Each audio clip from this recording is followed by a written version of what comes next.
Do you think the stereotype of all the audience, because of the blunt references to stereotypes, do you think they'll laugh it off, or do you think they'll just think of that, you know, it still exists somehow? I think it was, there are moments that should be uncomfortable.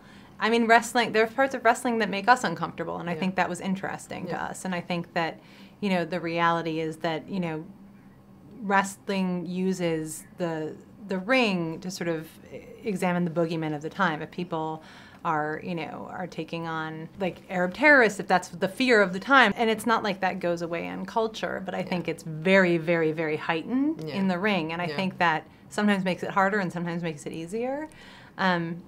But it feels very, very specific to wrestling at that time, too. I watched the documentary about the original show, and I was, you know, mind blown. Isn't it so great? That was so camp. It's amazing. We couldn't believe we found it first. I mean, really, it was one of those things where we couldn't believe nobody had grabbed onto it as an idea beforehand. It's very rare that, you know, Carly and I are both mullers and we think things over a lot, and like if, you know, if we like stumbled head first into sort of a zeitgeisty idea, but it was really, it was so fun because there was just so much madness in that show. Exactly. And so I think just to be inspired by it and to figure out what our version was, it felt, you know, to be inspired by something that had so many things, and then we felt so free to do all these different things in our show. How do you think Glow will stand out? Because I think you'll definitely get loads of comparisons to Orange is the New Black, and you have the same creator. Yeah, I mean, I think, happily. I mean, Genji, there's a reason we took the idea to Genji and asked her to sort of be our fairy godmother on the show. I mean, she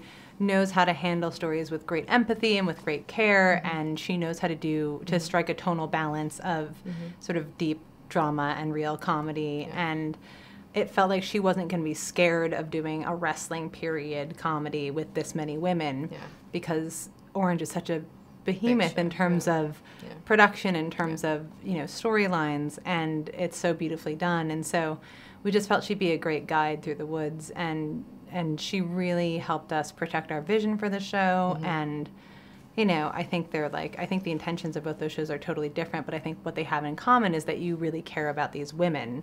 And once you care about the women, you're going to go on the ride into a world you maybe otherwise wouldn't have been willing to explore.